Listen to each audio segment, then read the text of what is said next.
Hello you guys, welcome back to my channel. I am currently sitting next to my TBR cart and I have about like 14 or 15 books on my cart that I want to focus on. Try and read as many of these as possible before summer is over. Most of them are like romance or just like summer vibes sort of books that I want to knock as many out as I can this last month of summer, and then I want to actually be serious this year about like testing out fantasy. I've never read fantasy before. I've been ordering some fantasy romances, and I think as we enter September, we're gonna be entering like a new era of reading for me, because I feel like I don't want to say like I'm getting bored with romances, but I feel like I read them over and over and just like it doesn't motivate me to like read really quickly, because I feel like they're kind of like a dime a dozen. I mean, not really. I do definitely have some favorite romances, but I'm just wanting to expand my horizons in different genres. And I did a video last year doing like a haul of books that were outside my comfort zone, and I really should do like a reaction to that video and see how many of those books I've actually read, because it's probably like 1 or 0. So we need to explore different genres for real this fall. But for the summer, for the rest of the summer, we're gonna keep it light, fluffy, beach read sort of situation, and I'm gonna share with you guys the books that are on the rest of my summer TBR. So I did recently post a summer book haul, so you'll see some repeats from that, but I also have some books that I have owned for a little bit that I am just hoping to knock out and get through. So let's start with this one first. This is The Nanny by Lana Ferguson. This just sounds kind of like a potentially just like a smutty good time. It's about a girl who's like down on her luck, I believe, and she becomes the nanny for this single dad, and they are not as much strangers as they once thought, because I believe he has been, do you like subscribe to an OnlyFans account? Like it sounds like she had an OnlyFans account and he knows her through her OnlyFans account. So I know that this is just gonna be a light read, nothing, probably not a 5-star, but this sounded like something really easy, really quick, and really fun to read just by the pool or the beach. So this is on my list. I feel like if I don't read that, then it's gonna be put off until like next summer. Then I have Love on the Brain by Ali Hazelwood. I don't know that I will get to this one this summer, like before the summer's over. I feel like this is not like top priority. I purchased this just because I have never read an Ali Hazelwood book and kind of wanted to see if I like them. I should have purchased The Love Hypothesis first, and I actually am really interested in her newest book, the one with like the orange cover. First of all, the cover is beautiful. I love that color, but the plot of that one sounds like more my jam. But this is a STEM romance. Again, I've never read one of Ali Hazelwood's books, so I just kind of want to see what they're all about. I feel like they get a lot of hype, so I'm curious. Then I have Lucy Score's Rock Bottom Girl, and I love sports. I love competition. I love anything about an athlete. And while I wasn't, I don't want to say like the biggest fan of the first Lucy Score book I read, because I liked the book. It just, I was anticipating it was going to be a 5-star read and it wasn't. So I feel like there was just like a bit of a letdown there, but I thought that this sounded really fun. This is about 38-year-old Marley, who goes back home to her hometown. I believe she moves back in with her parents, and she starts coaching the soccer team at her hometown, I think high school. And she's struggling with the girls, and then I think it's the track coach like helps her out, and from there they form a steamy romance, I assume, based on just Lucy Score's previous writing. She does write good spice, which I'm all about, and it sounds like it sounds like there's fake dating in this. Jake Weston is the high school bad boy turned sexy good guy. He has tattoos. We're all about it. Now this is quite a chunky book, and I am trying to catch up on my Goodreads reading goal, so I don't necessarily know that I'm gonna get to this one this summer, just because I feel like when I'm looking for like a summer read, sometimes I'm looking for something just like short and sweet as well.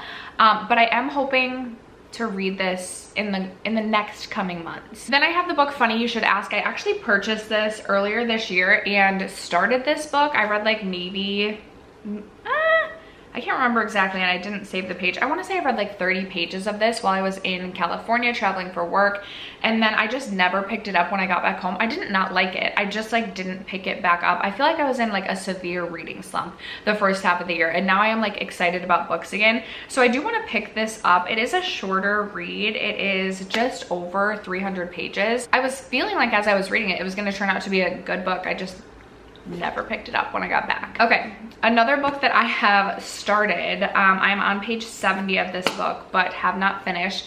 This is like summer vibes. It's One Italian Summer, and this is by Rebecca Surley? I don't know. This is about a girl, Katie. Her mom dies, and this is like what I can gauge from like the first 70 pages I read as well. So her mom dies. Her mom was like everything to her, and Katie is married, and after her mom's death, she tells her husband that she's like not sure she wants to be married to him anymore. She's having like this crisis in her life after her mom passes away. So Katie and her mom had planned this Italian trip because Katie's mom like used to speak really highly of like this Italian summer she had before she met Katie's dad and got married, etc., etc. So Katie and her mom, before her mom got sick and passed away, had planned this Italian summer. So Katie decides to go on this trip that they had already booked tickets for, etc. Decides to go on this trip and almost like cleanse herself, I guess, or just like get away. She tells her husband as she's leaving that she's like not sure she is going to come back and want to remain married to him, and that is really the premise of this book. I've heard this is a very like atmospheric book. Like people like this for the atmosphere more than just like the plot. I was just extremely bored the first 70 pages. I don't really like Katie at all. Like I don't like the way that she's behaving. I feel like it's just kind of icky, and I just wasn't super grasped by the first 70 pages of this book. But it is a shorter book, and this is something that I had been wanting to read for so long. So part of me just wants to finish it because I had been wanting to read this since I first saw this when it was in hardcover. Then it came out in obviously soft cover, and I was like, okay, I'm gonna get the paperback. It is, I think it's less than 300 pages. Is that correct? Yeah, it's 250 pages. Like, come on. And I'm already 70 pages in. I really should finish this, but I just was not super enthralled by the story. My goal is to get that read this summer. Okay, next up I have one of the books that I hauled in my summer book haul. This is Same Time Next Summer by Annabelle Monaghan. She wrote Nora Goes Off Script, which I actually did read in July, and I loved that book. It was so cute and just wholesome, and I had such a good time reading it that I definitely want to pick this up. This is also under 300 pages, so I feel like I could read this one very quickly. This is about Sam. Her life is on track. She has the perfect doctor fiance, Jack, a great job in Manhattan, and is about to tour a wedding venue near her family's Long Island beach house. But it sounds like when she goes there, she runs into Wyatt, who must have been like a high school love interest, and she's starting to question whether or not she should be getting married. It says, yet being back at the beach hearing notes from Wyatt's guitar float across the night air from next door, as if no time has passed, Sam's memories come flooding back. The feel of Wyatt's skin on hers, their nights in the treehouse, and the truth behind their split. Sam remembers who she used to be, and as Wyatt re-enters her life, their connection is as undeniable as it always was. This just sounds super cute, maybe second chance romance, but also the added twist that Sam is currently engaged. So very excited about that. I also love that it is a Long Island beach house. I just feel like that's like the perfect vibe. I love a good setting and a good atmosphere. I'm all about that. So, and speaking of the next book that I really do want to read before the summer is over, because I purchased this like last fall, and I was like, I'm gonna wait till summer to read this, but I'm gonna read it in the summer, and I haven't gotten around to it yet. It's The Summer and Broken Rules by K.L. Walther.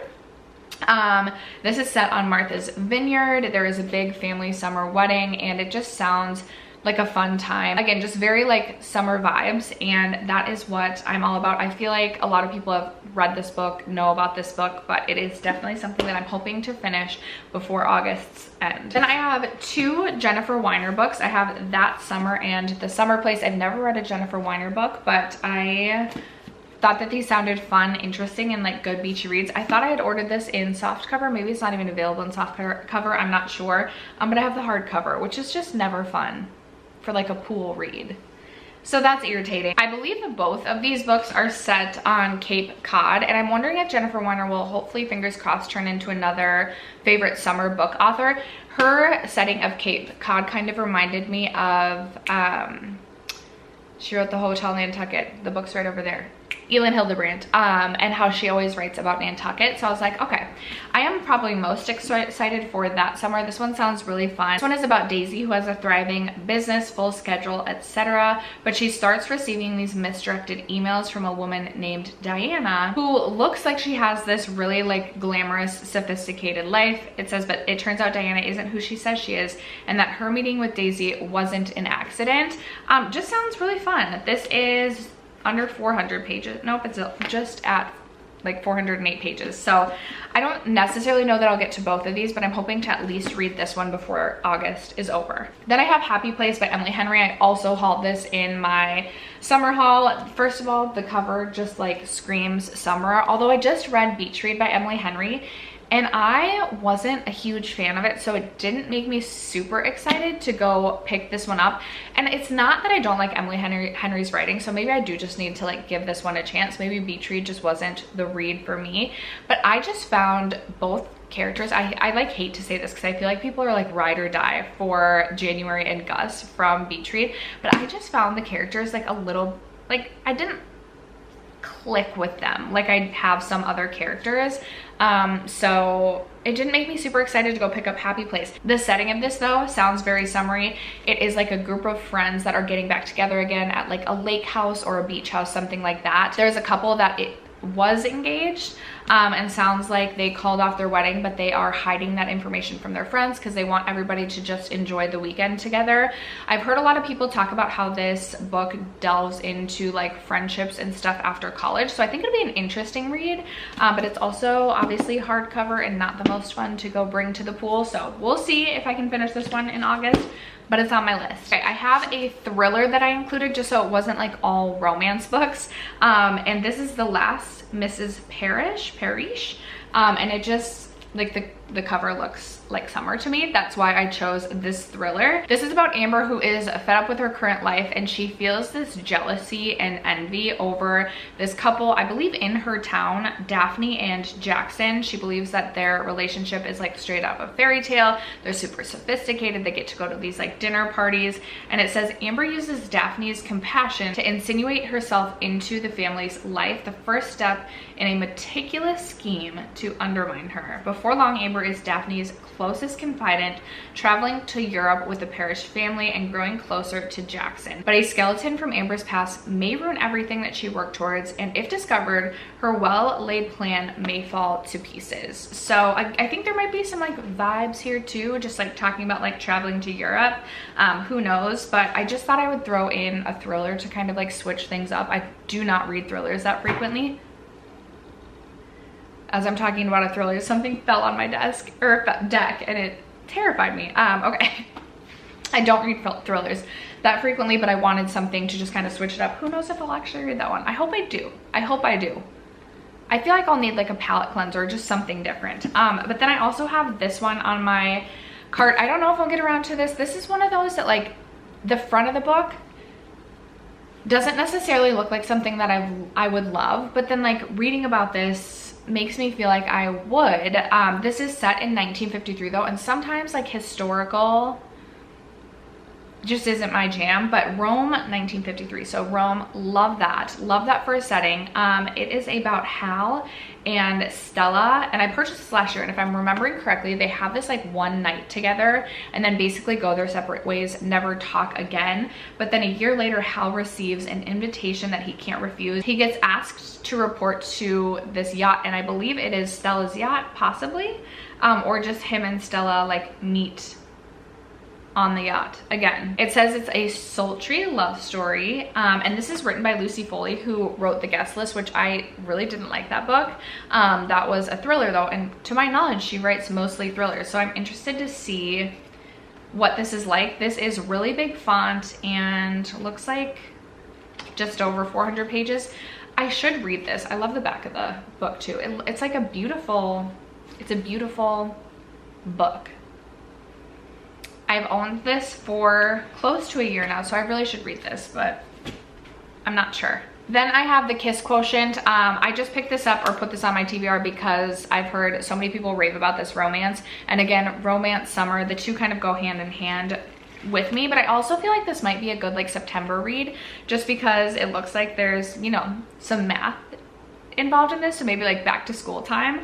I've heard this is also super steamy, like an unexpectedly steamy book. So that might be a good time for the summer. I also recently purchased Delilah Green Doesn't Care. This is a sapphic romance, which I've never read a sapphic romance before, and I really want to. I feel like I've heard nothing but good things about this book, and I am very intrigued and very interested. This is about Delilah, and she comes home for her sister or stepsister's wedding, and she runs into Claire, who I believe like they have a past from like high school, or like they know each other and they used to dislike each other, but they're forced to spend a lot of time together for these wedding preparations. And as they do, I think we can all agree that a romance ensues. So I'm super excited to read a sapphic romance for the first time. I felt like, again, kind of like a great book to just grab and read by either the beach or the pool. So that is definitely on my August TBR. Then I have Thank You for Listening. I purchased this like last September, October as well. So it's just been like on my physical TBR for a while. It sounds really sweet. I don't know if I'll get around to it, but I also feel like the pink cover kind of is just giving me like summer vibes as well. I'm gonna read the back of this one because I don't know how to explain this one, but it says, for Swaine Chester, being an audiobook narrator is a long way from her old dreams, and the days of being a star on film sets are long behind her.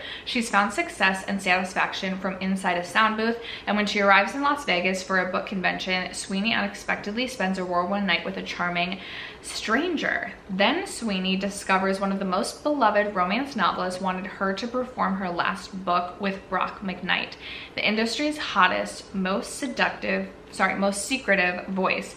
Sweeney doesn't buy what romance novels are selling, not after her own dreams were tragically cut short. Her admiration of the late author changes her mind though, and resurrecting her old romance pseudonym, she and Brock forge a real connection hidden behind the comfort of anonymity. Soon she's dreaming again, but when secrets are revealed and the realities of life come crashing down around her once more, can she learn to risk everything for desires she has long buried? Okay, I totally forgot what this is about, but this actually makes me very interested in picking this up because this is kind of giving me a little bit of Nora Goes Off Script vibes, and I really enjoyed that book. So maybe I do need to prioritize this one more and actually get that read this summer. Another book I recently picked up is Ghosted. I've heard Sarah Caroli just rave about this book, and I'm really interested in it. It is about a troubled young Hollywood actor struggling with fame and a single mother assistant manager. They run into each other at a grocery store. So obviously they live vastly different lives, but that wasn't always the case. Once they were just a boy and a girl who bonded over comic books and fell in love unexpectedly. Oh, so did they previously know one another? I'm honestly going into this kind of blind, like I'm not 100% sure what it's about, but if Sarah Caroli liked it, I feel like I'm gonna like it too. Then for another like switch up, I have Finley Donovan Jumps the Gun. I've read the first 2 books in the series, really enjoyed them, so I want to read the 3rd one. This again is a shorter book, but I think the fact that it's hardcover is also kind of like making me not grab it or not as eager to pick it up. But if I am feeling like I need a break from all these romances, I have Finley Donovan Jumps the Gun. And then the last book is another book that I hauled during that summer book haul. This is Heard It in a Love Song. I believe this is single mom, single dad. At least there's a single parent of some sort. Maybe it's just single dad, but Layla is recently divorced. And I have really been enjoying books about like recently divorced people. I am currently in the process of getting divorced, so I just find it super relatable. And this sounded really cute. I love a single dad trope as well. So I don't know, this is also giving me fall vibes. It's a hardcover as well. And just like the way the book looks, kind of looks more fall, but it's just sitting on my cart because it's also newer. So maybe I'll pick it up in August, but I also could see this one kind of teetering into September or October or November or next year. So we'll see, but it is on my TBR cart. But after that, those are the 15 books, 14 or 15 books that I am interested in trying to get to. I definitely don't see myself reading 14 to 15 books in a month. I think my best month that I've ever had since starting to read is like maybe 11, maybe 12 books. But I would like to see how many of these I can get to. I would love to know in the comments below what is on your summer TBR. What are you still trying to get to before we head into the autumn months? Or perhaps you live halfway across the world and you are not currently in summer, but you are in winter. What's on your TBR? Let a girl know in the comments below. Other than that, thank you guys so much for sticking around to watch today's video and for supporting my channel as you guys always do. I love you guys so much, and I'll catch you in my next video. Bye.